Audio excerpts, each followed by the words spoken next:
Hello, everyone. This is criminal profiler Pat Brown. And many of you have emailed me and messaged me about a Netflix documentary that came out called Missing, the Lucie Blackman case. And they're fascinated by it because they're wondering why this guy, his name is Joji Obara, why he did what he did. Why was he a serial rapist when he was a wealthy, wealthy man and could essentially get any woman he wanted, pay any woman he wanted? But instead, he raped somewhere between 150, 400 women and ended up killing this young woman and another woman. I'll get to that in a minute. He did all this. Why? They ask. Why? And they also ask, how did he get away with it? 150 to 400 women? That's a lot of getting away with. All right. And these weren't women he grabbed off the street. These were hostesses that he procured through the Japanese hostess industry, where girls work as hostesses in clubs in Japan, and men go into the clubs. They pay a lot of money. They're kind of like bottle girls in the United States, where the women just make the guys feel wanted and happy and attractive. And sometimes you bring your business friends there and you hang out and you have just have all these wonderful women around. And within the location, no prostitution happens. So this is not, as people believe, a place of prostitution. And he would go to these places. But I'm going to get into how he ended up with these women in his control as opposed to in the location, the hostess club. Okay. And this is a kind of, I believe, a dirty little secret in my opinion. All right. Now, before I continue on, I want to say I do not sugarcoat things. I do not. I'm going to tell you what I see and how I see it. And some people jump immediately to say I'm blaming the victims. This is not what I'm doing. I'm explaining how people become victimized. All right. And certain industries are places where more people get victimized than others. And I have to be able to explain to you the whole industry in order to enlighten you as to how he got hold of these women, how he was able to control them, why nobody ratted him out. I mean, we're talking about a lot of rapes here. Nobody ratted him out. Why not? All right. Why not? And why, if he was wealthy, could get any women he wanted. I mean, he really was wealthy. He could even pay for sex if he wanted it. Why would he rape? And it's a very interesting, bizarre fetish that he has, and I'm going to get to that. So hang in here. Listen to what I have to say because it all works together. All right, so going to Wikipedia, which I always do just for the basic synopsis. All right. So who was this guy? All right. And by the way, the reason I have this picture is because when he committed the crimes, he was 48 years old. And what you're going to see most of the time, for some reason, this is just a sketch from the court. What you're going to see, which really annoys the heck out of me, is you're going to see this guy. Oh, he's cute. Yeah, well, he was cute once when he was 20, but that's not the guy the women are going with. This is not a 20-year-old with a lot of money who women think, oh, he's handsome. No, this is a 48-year-old guy who's past his prime, like many of us are, and he's going to locations too because he gets more attention from women that way, even if he is rich. All right, so let's go to who he was. All right, he was actually born Kim Song-jung. He's a Korean-Japanese serial rapist. And some people are going to say he's a serial killer because 2 women died when they were with him. He is not a serial killer.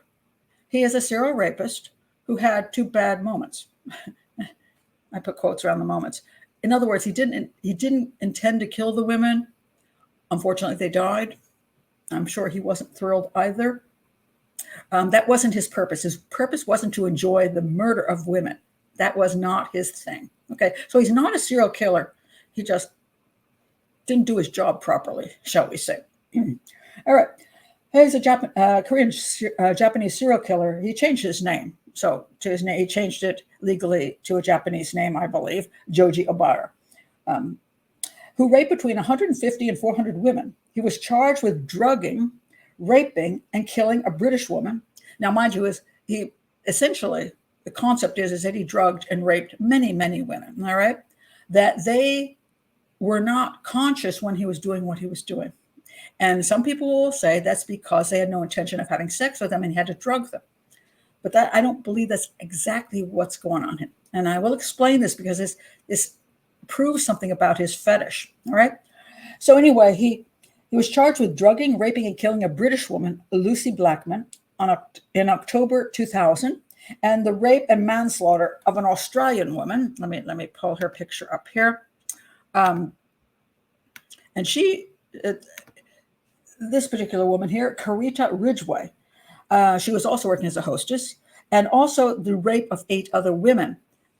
And right here, you got to say, whoa, 8 other women, that's it for the 150 to 400? Yeah, this is what's so interesting about it and how he got away with it. In 2007, Obara was jailed for life on multiple rape charges and manslaughter. Okay, the manslaughter charge was for this young woman. Essentially, he OD'd her with a chloroform. And he took her to the hospital and dropped her off and said, I don't know what happened to her. And they didn't realize at that time that chloroform was in her system and that's what caused her death. They thought it was something else. And let me tell you, sometimes when you go to the hospital, unless you are looking for specific things in tests, you may not do the test you need to do. So they didn't think she died of that until the police did an investigation later and found a videotape with her in it with something like a rag on her face and her going underneath the rag, which showed she was being chloroformed. All right. So he did get charged with rape and manslaughter of Carita Ridgway because there was actually a videotape, and 8 other women. In 2007, he was jailed for life on these charges, but he was acquitted of Blackman's rape and murder because, well, here's why: for lack of direct evidence. All right. So what happened was she disappeared and her family went over to Japan and they fought to try to find out what happened to her. And I will explain when she disappeared in a minute. But she was eventually found. Her body was found in pieces in a cave. Her body was cut up and disposed of in a cave, had a bathtub over her. They were lucky they even found her. And so they know her body was chopped up, but they did not have a cause of death, all right? And they did not have a videotape of her being raped, which they had of her. So consequently, in spite of the fact they knew probably what he did, they couldn't charge him with that. So that's why the family was very upset that their daughter didn't get justice. However, they finally, in 2008, the Tokyo High Court found Obara guilty on the counts of abduction. And abduction, by the way, does not mean that he grabbed the women off the street. Abduction means he had the women with him. They were with him willingly. And I will get to this in a minute. He had them with him willingly. He brought them to his location. He had a number of different apartments. He brought them to his condo, or I think it's a condo, and he gave them a drink and they were hanging out. Abduction has not happened yet. But once you drug somebody and force them to stay, that's abduction, okay? So they got him on account of abduction, dismemberment, because she didn't dismember herself, right? And disposal of Blackman's body. So they could get him on those things. The advantage there was that when they got him on the other crimes, he got life imprisonment. But when they got him, at least for that, for the dismemberment of her body and disposal, they got him for a permanent life sentence without possibility of parole. Okay, so he's going to be in jail for life. Good. He deserves to be there. All right, now let me explain a little bit about, I want to get to his fetish and how the women ended up in his control. All right, I just want to explain a little bit about this dude. He was born in 1952. So again, I was 48 when these things went down. He wasn't that cute little boy you saw earlier. He became quite wealthy. As a matter of fact, at some point, due to real estate speculation. He got as much as $38 million, so he was not poor. However, he lost his fortune and his firm in the 1990s recession. He was pursued by creditors and reportedly used his business as a money laundering front for the Yakuza. Okay, that's a syndicate in Japan. But anyway, at the time, Lucie Blackman came in contact with him, and all these other women did. He had enough money to go to these Japanese hostess places and spend a lot of money and enjoy himself at those locations.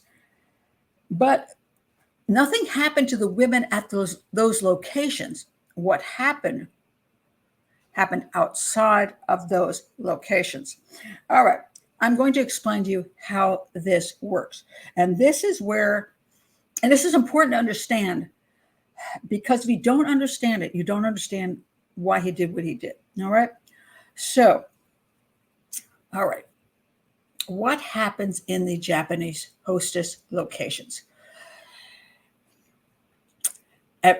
Over and over, I went all over the internet to look at this and see. I put in hostess, Japanese hostess, and prostitution. And almost never do you see anything that says they're connected. All right. What you see is, oh, no. I worked in these hostess places. Nothing ever happened. What we were to do was to ply the guys with drinks and to talk sweet and all this kind of stuff. Some people consider that a version of prostitution because you have to be cute and sweet, and guys kind of try to paw you, and then you have to suck up to them, not literally, but you got to do something to keep them coming back, and you're soaking money off of them. Okay. You may not like what happens in hostess joints,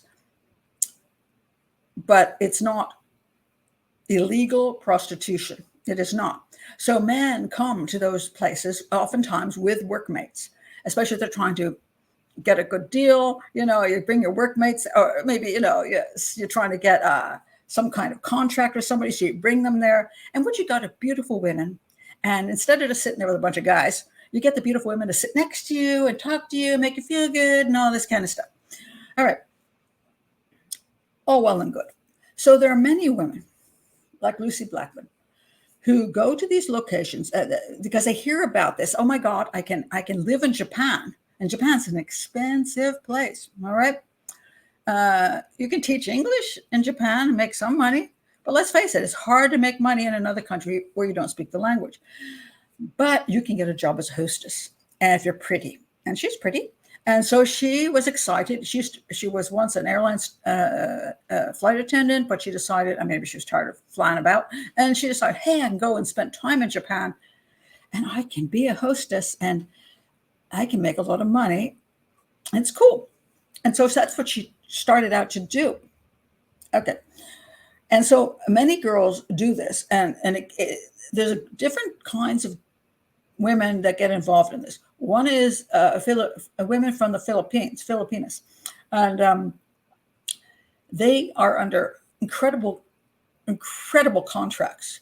Now, I read a thing, and it was like 5 pages long on the contract that they have to sign, that they can come from the Philippines to Japan, be hostesses, make money, but they don't actually get the money until they leave the country. It's unbelievable. It's almost a human trafficking type of thing. But supposedly they're not prostitutes, you see. So they live with other Filipinas and they work at the club, and then the money is given to them when they leave the country. It's very complicated, shall we say. But here is the problem. The women that went with this guy and who were raped did come from the hostess clubs. He didn't grab them off the street. They came from the hostess clubs. So a lot of people say, oh my goodness. So what he did was, it's called a thing called, let me explain the whole thing to you, because it's a little bit confusing, but I want you to understand it. All right. I found this very good explanation here. So I'm going to use this explanation because the guy did a good job of it. While the hostess business is not prostitution, okay, although some women in the business call them hostitutes instead of prostitutes, hostitutes. It's not prostitution. It's true. The hostess business within the club is not prostitution. And not all girls who work in these clubs are involved in prostitution. So please do not be attacking me to say, oh my God, You say Lucie was involved in prostitution. I am not saying that. I don't think she was long enough to even be drawn into it. But let me tell you what happens. While the hostess business is not prostitution, the illusions of intimacy it provides is based on a money for access. All right. In other words, men with money. Now, mind you, there's all these different levels of these hostess places. There's those down here where you don't need a lot of money.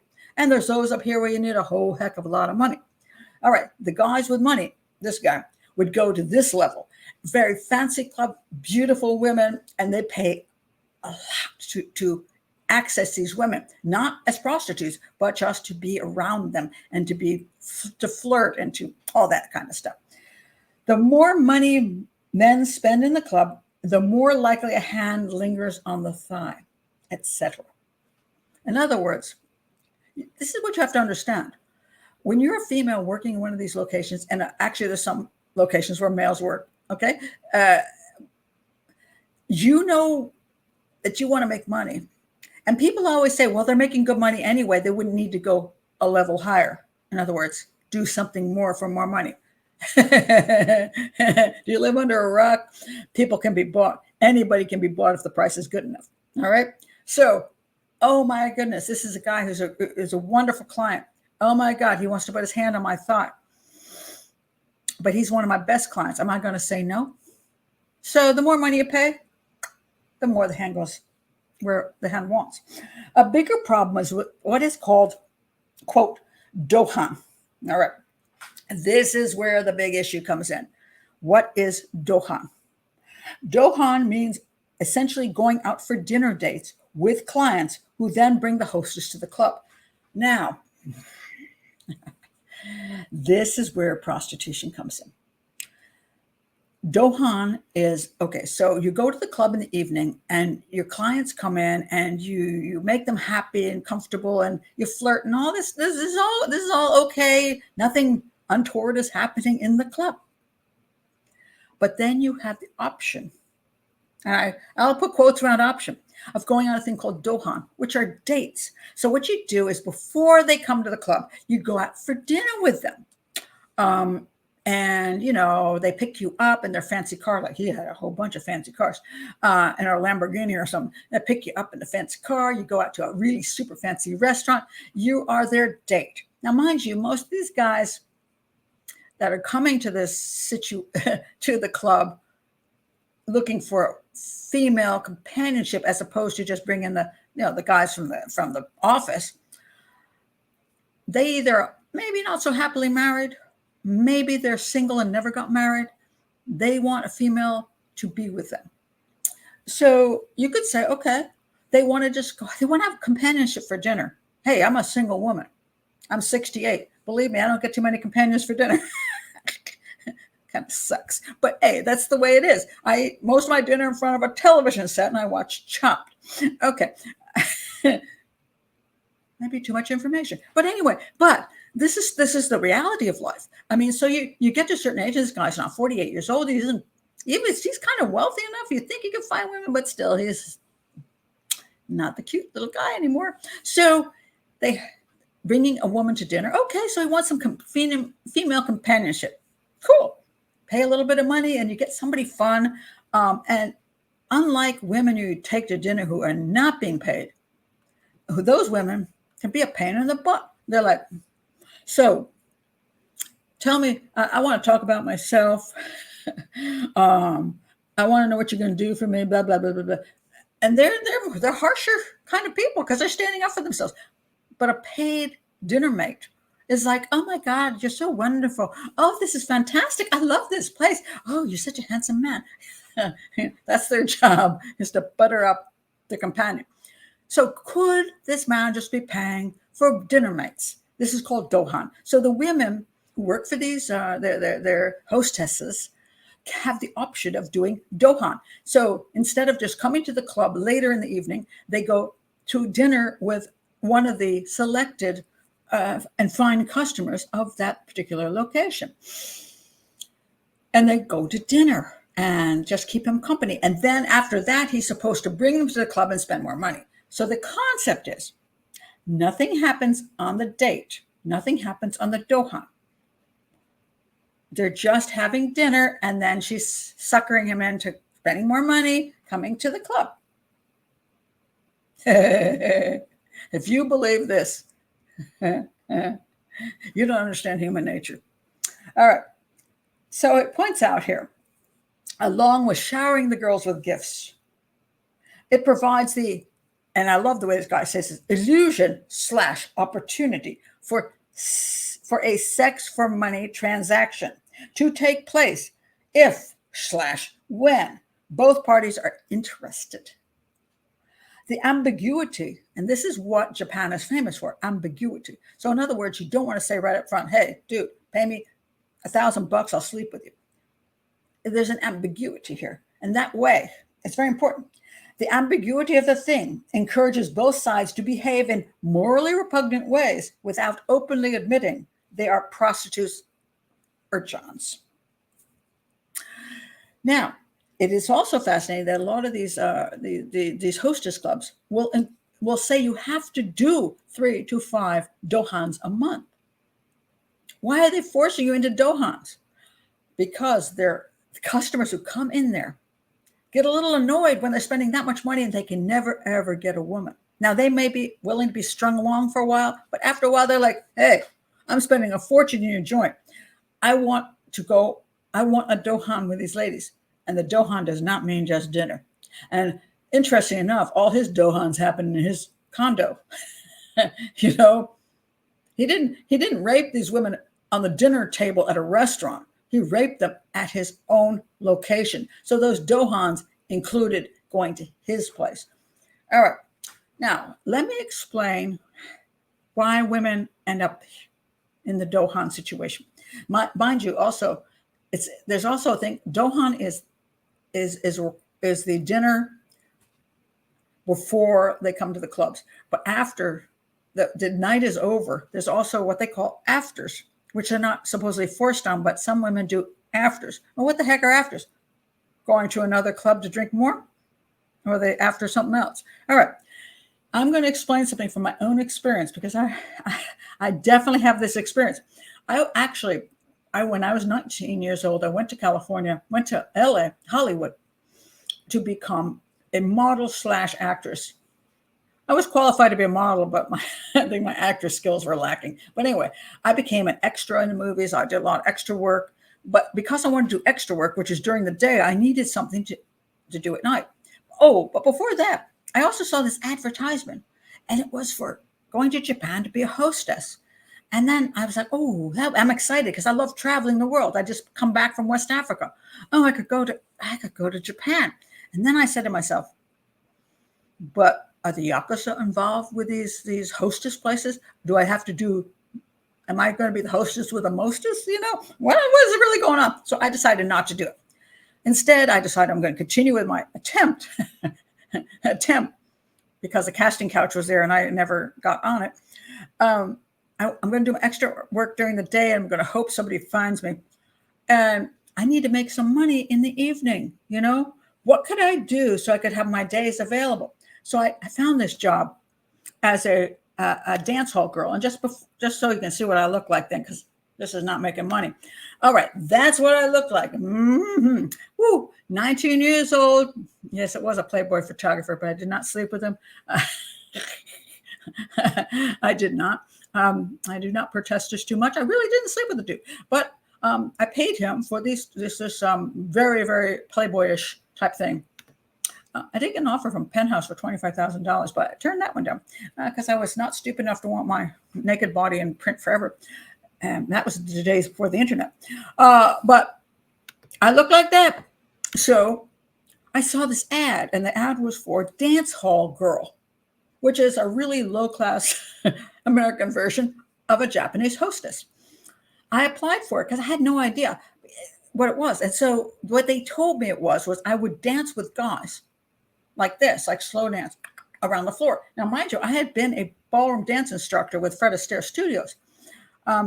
And so I'm thinking, oh, this will work. I mean, I know how to dance. I can do a foxtrot. I can do a waltz. And I've danced with older dudes before because I hate to tell you this, guys, but some of ballroom, if you're not really into ballroom competition, there's a lot of a lot of guys who can't get a date who'll pay a lot of money so they can dance with a pretty woman.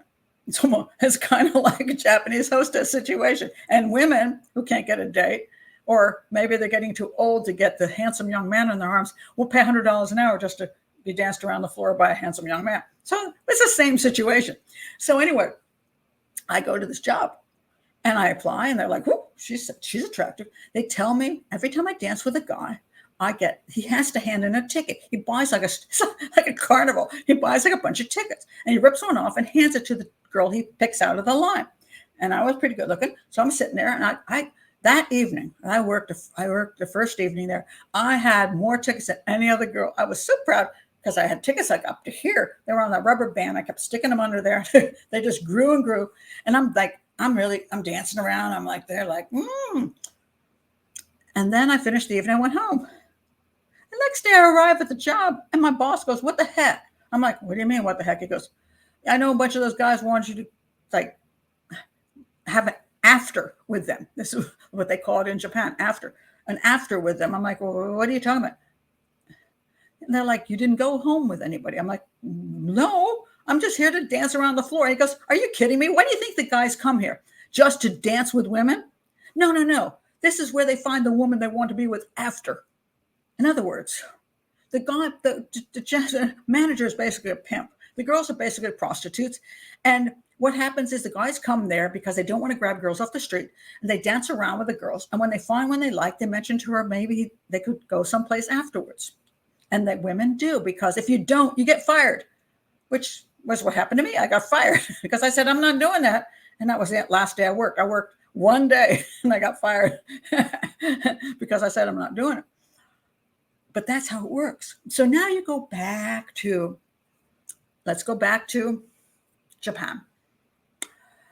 Girls come there, they're very pretty, they do their hostess work, but now they're required to go on these Dohens, these dates. Now, I'm saying in the beginning, some of these girls may go on and might string the guy along. Maybe they just say no because they're like, "Oh, maybe Lucie said, oh my God, I'm not interested in that." But you still went to his place. Okay, it wasn't a restaurant. They did eat at a restaurant, but then they went back to his place where something happened to her. Now, she may not have been aware it was going to happen, but she went to his place. A lot of these girls, 150 to 400 of these girls supposedly got raped at his location. How does that happen? It happens because they went to his location. What did they think was going to happen at his location? It wasn't in a public location. It was in a private location. The guy's rich as crap. Now, you may make good money, but there's always more money to be made. And you got a guy here who's willing to say, "Hey, I know I gave you at the club, you're making $100, $200 for this deal, but I'm going to give you $1,000. A lot of girls will say yes. So they will have sex for $1,000. A lot of girls who work in the hostess industry are also involved in prostitution. But because it's it's a well-kept secret. "Oh, no, they don't do this. Nobody does this. Our place is clean." But yet the girls are encouraged to go off with these guys, because if they don't, and they don't have sex with them, at some point, the people who run the joint, the mama sons, are going to be pissed off. But they're also going to say, "You better keep your mouth shut, because we run a clean place. We don't want the police after us. You do whatever you do is not our business. If you like the guy and you happen to want to have a relationship with him, even if it's for an hour, that's your business. It's not ours. He pays us the money we get for introducing him to you and to having him come to the club. But what you do is on your own time. Don't you talk about it. If you talk about it, well, either you lose your job, who knows what else you lose, depending on who runs the joint." So 150 to 400 women apparently were raped by him, and nobody complains. Why would they not complain? If they were not going with him for the purposes of ever having sex, why wouldn't they just say, "Oh my God, the guy raped me"? Because they know what they know what the deal is. So they're like, "Man, I can't say anything." And guess what? He knows what the deal is. This is where people have to understand how things work. He knows exactly how it works. He knows that the women cannot complain. That if he brings them back to his place, And I'm not saying he doesn't give them the money. And but the thing is, whether they're going to have sex with them or not going to have sex with them, you may still give them the money. And some of the women will willingly have sex with them. I'm not saying Lucie did. I'm just saying some of the women will. But here's where it gets interesting. So he can get, because I'm sorry to say, hostess industry in Japan, stop lying like dogs. And everybody who's ever been in it. Some of you may have never provided services outside of that club. But I've been around the block enough to know that a good portion will, because there's bigger money to be made. Lots of bigger money, and you want to keep your job. And if you're depending on where you're working, not all places, I won't say all places. I'm not saying all women. I'm not saying everybody involved in this, but I'm going to say it happens way more than people want to admit. So he can bring hostesses on a Dohan. He can take them to his condo. He can have sex with them and pay them money because he's got a lot of it. But that's not what he does. What does he actually do? This creepo? He drugs them. Put something in their drink. So now they're sitting there on a sofa. They're assuming, yeah, something's probably going to happen. Or they're thinking nothing's going to happen, depending on why they think they're even there. But I'm going to say, once you leave the restaurant and go to his place, you know what's going to happen. I'm sorry. I don't know why people are so naive. That's just the way it works. I'm a truth teller. I'm sorry. I'm not going to sugarcoat, as I said. So they're up at his place. They have their little drink. And a lot of times women, this is what's so sad, a lot of time women partake in alcohol and drugs in an industry where they have to provide sex at some point because it lowers their inhibitions and makes it easier for them to do that with a guy they're not attracted to. And they're like, okay, now I'm a little happy high, and I have some sex with him, and then I go home with $1,000 or $2,000 or whatever they're getting paid. Because this is high-end prostitution as opposed to street stuff. We have in the U.S. The dance hall girl stuff. You went home, you weren't gonna make a lot of money doing. If you went with some guy there and you went to a motel, you weren't gonna make a big lot of money. But if you were an escort, and I don't mean the escorts now that advertise on Craigslist, I mean the escorts that went through services originally, where they sent a woman out to somebody with money.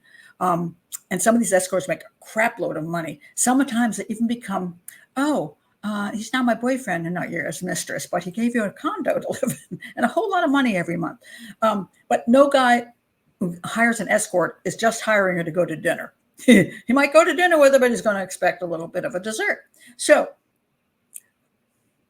this guy's bringing women to his place, gives them a little bit of wine or whatever, or drugs, because he did use drugs himself. Give them drugs, and they're doing that stuff because they kind of know they know what the score is. So they're going to go on whatever. Why doesn't he just enjoy sex with them and send them home with the money? Why would he then chloroform them, knock them out, and then have sex with them? This is where it gets interesting. All right, let me read you what he said as far as his mindset went.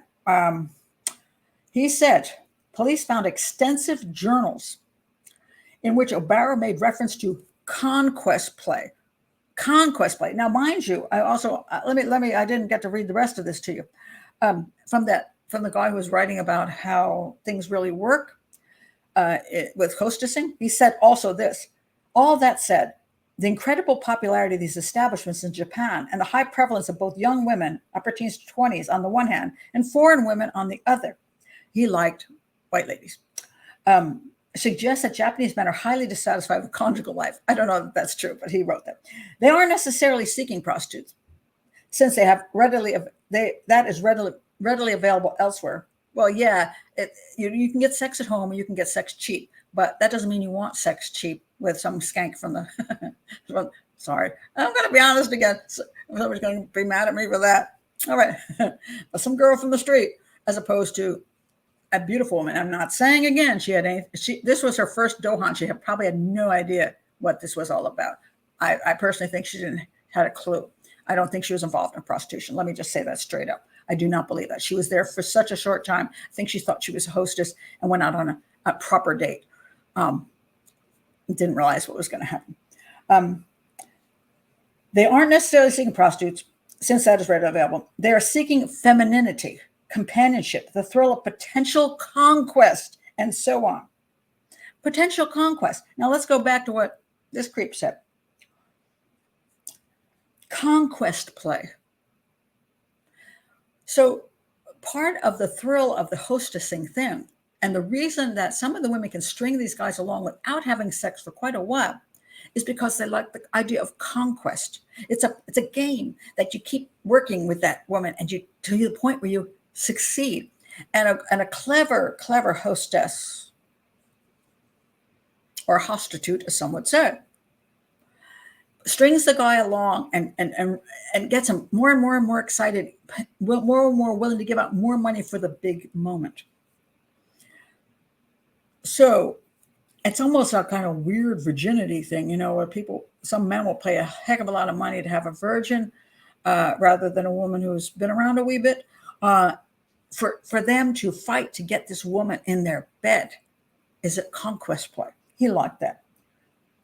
But it said for him a euphemism describing his sexual assaults on women whom he wrote were only good for sex, and on whom he sought revenge on the world. All right, this is where it gets more complicated. He didn't just want sex. He had no respect for women. He hated life in a sense that, for whatever reasons, this is very true. He's a psychopath. Okay, I'm going to stay straight up. Dude's a psychopath. A psychopath who has no respect for other human beings and only cares about himself. And he hates the world because the world did not respect him enough. And no matter what the world does for him, he still thinks it's not enough. Okay? So these women, he thinks, are garbage. These women are nothing. They have no importance. They're just to be used. That's his thinking. But it's not enough for him for him to have to pay them to just have sex is, I think, insulting for him. What he liked was that he drugged them to the point where they had no response at all, and that they could not have any say in what he did to them. And I did not see the 400 videos that the investigators watched, but I'm going to guess some of that stuff that happened in videos, supposedly some of the younger investigators, some of the younger police detectives or police officers who were there fell apart. They completely lost. It really upset them so incredibly much because they hadn't seen something like this before, and they were appalled. They were horrified. So I'm going to say what he did to the women while they were unconscious was unconscionable. All right. And that's what he liked, to do things to women that they would never agree to if they were awake, to humiliate them. But he wasn't into some serial rapists and serial killers are into torturing women and having them scream and complain and fight back. This was not his thing. His thing was to be able to use them like a doll. They would do whatever he wanted to, and they could not refuse him. They could not. He didn't want to hear them screaming. He wanted to just manipulate them. That was his fetish. And that's why he didn't care. The paying part was not the issue. He could pay for prostitutes. He could pay for someone to have sex with him. That wasn't what he wanted. But when he did take the hostesses to his place and drug them and have sex with them, when they woke up and realized something wasn't right, they had no way to complain because they did not want to admit to being in his home, to being willing to, for some money, to do something that was illegal. In other words, they didn't want to admit to prostitution, so they just kept their mouths shut. And he knew that. He said, here is a group of women who will never rat me out. And they didn't. It wasn't until Lucie Blackman and the family said she basically brought him down, in spite of the fact he never got charged with a murder. which again was probably over chloroformed her. Wasn't a sexual homicide. It was clearly clearly a serial rapist, and she clearly was raped whilst underneath some kind of drugged out state.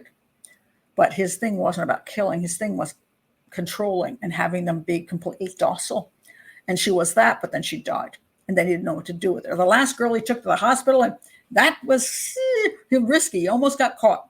And then he couldn't take her to the hospital. He'd go down. That's why they luckily found, he kept all his receipts for things like a saw, electric saw, cement, all the things he used to take her body and go hide it in a cave. So Lucie Blackman, who I believe had no clue what a Dohen really meant, because she's new in the business. She's like, oh, okay, I'm just going to go out to dinner. But she ended up in his place, and she ended up dead. But her death did bring everything he'd done to light. And since he videotaped his rapes, they had a lot of evidence. Now, they only went forward with 8 of them, which I find interesting. I'm not sure if there's 400 women, 150 to 400 women being videotaped. I'm not sure what the other videotapes were. Now, mind you, some of those may just have been sexual, just sex. Maybe like to videotape. Maybe some of the women were willing to do that for a certain amount of money. I don't know. I wasn't there. I can't say. But otherwise, you think they'd get a whole lot more charges. But then again, I think they couldn't get the women to admit it. That was the big problem. The women said, because they had to admit to some degree, not just going to dinner, but going to his place. And that put them sliding into the prostitution zone. So in order to keep their jobs, in order to keep their dignity, and to say, hey, I don't do that stuff. I just go to the club. I just flirt with the guys and do, I'm a hostess. I'm not a prostitute. So I think they couldn't get the women to admit it. That's what I really think happened. I think some of them may have been something else, but I'm going to say an awful lot of them just would not talk. And apparently of the 8 that did talk, most of them are foreign. So in other words, they'd already left the country and they were willing to say, hey, whatever. They don't have to live in Japan from then on. So fascinating stuff. But his fetish was abusing women while they were out cold, where he could do whatever he wanted to. And they, who were nothing anyway, could not fight back. That was his thing. That's why he got the hostesses to his place and then drugged them. And they didn't rat him out. Lucie Blackman probably had no idea what the hostess industry was about. She first Dohen with him, didn't end well. But I'm going to say this again because I just have to for the safety of women. Women, whenever go into a job which has to do with prostitution or is close to prostitution, close to it, you put yourself at risk with men who have some point control over you. If you advertise on Craigslist as an escort, you go to people's homes who can be dangerous. Massage parlors are still prostitution places. They're just brothels, but they do have a manager, so it's less dangerous. Girls on the street, we just have recently a whole bunch of girls being killed in Oregon. Street work is the most dangerous of all work with prostitutes, because anybody can pick you up and anybody can kill you. There's all kinds of other versions of prostitution which go on. And, if you have a way not to ever be involved in anything that reeks of prostitution or is on the edge of prostitution, which would be, let's see, stripping, go-go dancing, photography, dance hall girl, don't do it. Don't do it because it's a one-way street downward. You may make some money, but meanwhile, it's degrading, and it also is degrading to women everywhere. And I'm not pro legalized prostitution. I'm not, because To me, it's just a degrading field. And no woman should have to be in that. And no young woman growing up should ever get into it. So that's my little soapbox at the end of this. But I wanted to bring you what I think is the reality of the situation. The guy is a serial rapist, not a serial killer, a serial rapist who blew it twice by accidentally ODing his victims. And he got away with it because nobody ratted him out. But his whole thing was a fetish. That's why it wasn't good enough for him just to pay for sex. He wanted them to be unconscious so he could do whatever he wanted to do to them. And I don't know what he did to them, but I'm going to say that's the other reason probably they didn't want to speak up, because I'm sure it was pretty humiliating. And they just want to forget the whole thing ever happened. And I can't blame them. Anyway, thank you for being here. That's my discussion on this case tonight. And if you haven't been here before, please do like the video. Please do subscribe to the channel, because I cover so many different things.